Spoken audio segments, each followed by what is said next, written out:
Elektri- ja hübriidauto on paratamatus. Olgu põhjuseks siiras soov loodust päästa või tuleb lihtsalt grupi CO näitaja alla saada. Lihtsa inimesena ei hakka ma maailma päästmise juttu rääkima, kuna paljudele on see hoomamatu. Mõtlen pigem eestlaslikult, rahakotiga. Looduse päästmine, olgu boonus, patsutus õlale, olen tubli, eriti hea, kui see ei läinud minu taskust. Esmalt räägin masinast endast, isiklikust kogemusest. Võta järgnevat väikse skepsisega. Arvamus on minu, aga ABC Motors on antud video toetaja. Seega, kui tahad Renault, osta see Paldiski maantee ABC Motorsist.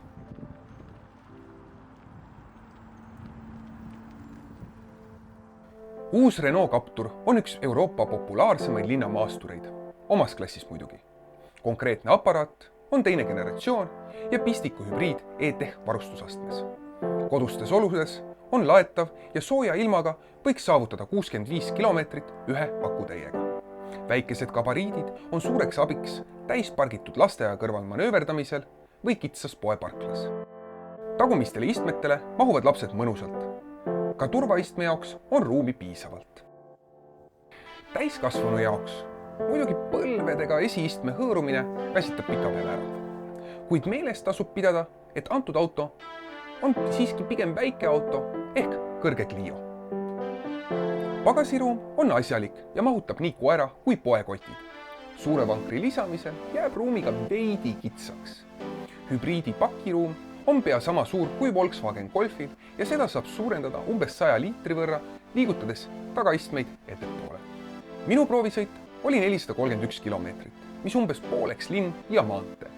55% sellest oli elektriga ning keskmiseks kütusekuluks sain reaalselt 5,9 liitrit 100.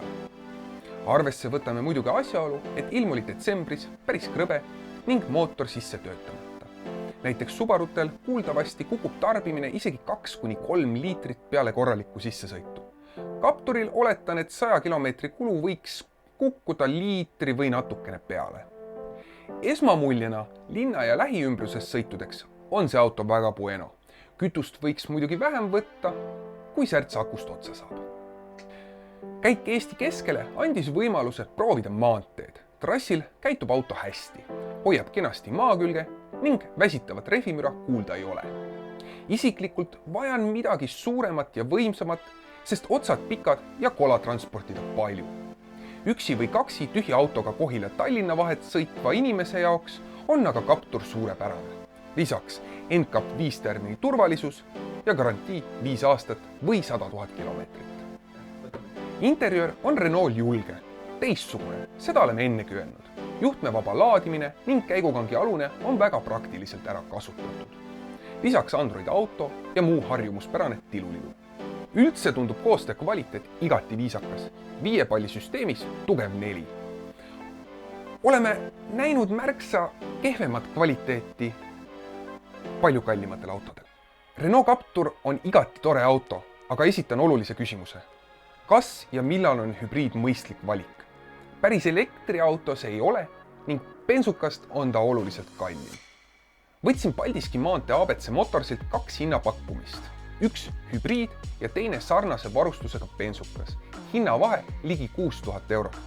Hübriidi sissemakse 600 eurot suurem ning jääkväärtus 1800 eurot suurem. 5-aastase liisingu puhul on see igakuine liisingumakse lisakulu 67 eurot. Ainult bensiiniga sõites saab 67 euro eest sõita circa 900 kilomeetrit ehk umbes 11 000 kilomeetrit aastas. Kas see hinnavahe ka õigustab ennast? Täpselt nagu elektriautoga, et saada olulisi hüvesid, peaksid elama kohas, kus seda mugav laadida. Kortermajas on see pigem keeruline. Kiirlaadimist sellel autol ei ole. Kodulaadijas laeb Captur 2,3 ja laadimispostis 3,7 kilovatise võimsusega.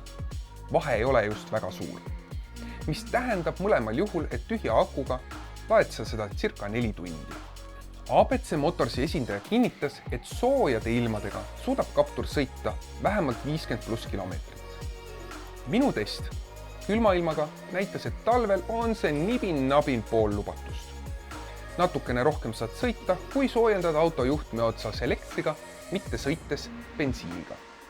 Kahjuks ei võimaldanud sõiduks soojendust sisse lülitada puldist või äpiga. Lähitulevikus peaks ka äpp toimima saama. Pole vaja ennast petta. Vaatame asja pragmaatiliselt. Et see auto end ära tasuks, peaksid sõitma elektriga vähemalt 13 000 kilomeetrit aastas. Ka elekter maksab midagi.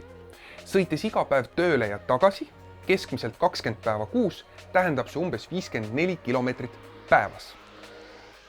Kas sa sõidad nii palju? Kokkuvõttes, kellele see Renault Captur on? Hea on see auto lastega peredele, kellel suurt autot pole tarvis. Kõrgem katus võimaldab last ilma erilise võimlemiseta kinni aheldada ning turvalisus on sellel autol tasemel. Sobibki peamiselt neile, kellel on rohkelt läbisõitu, näiteks käid väljapool linna tööl ja omad mugavat laadimisvõimalust parkimiskohas. Vastasel juhul on mõistlikum võtta pigem soodsam Captur suurema pakiruumiga, tavabensukas. Nagu ikka, subscribe, kommentaar, like, see meeldib YouTube'ile ning annab teada, millistest autodest või tehnikast võiksime veel ülevaateid teha. Aitäh ja tarbige targalt!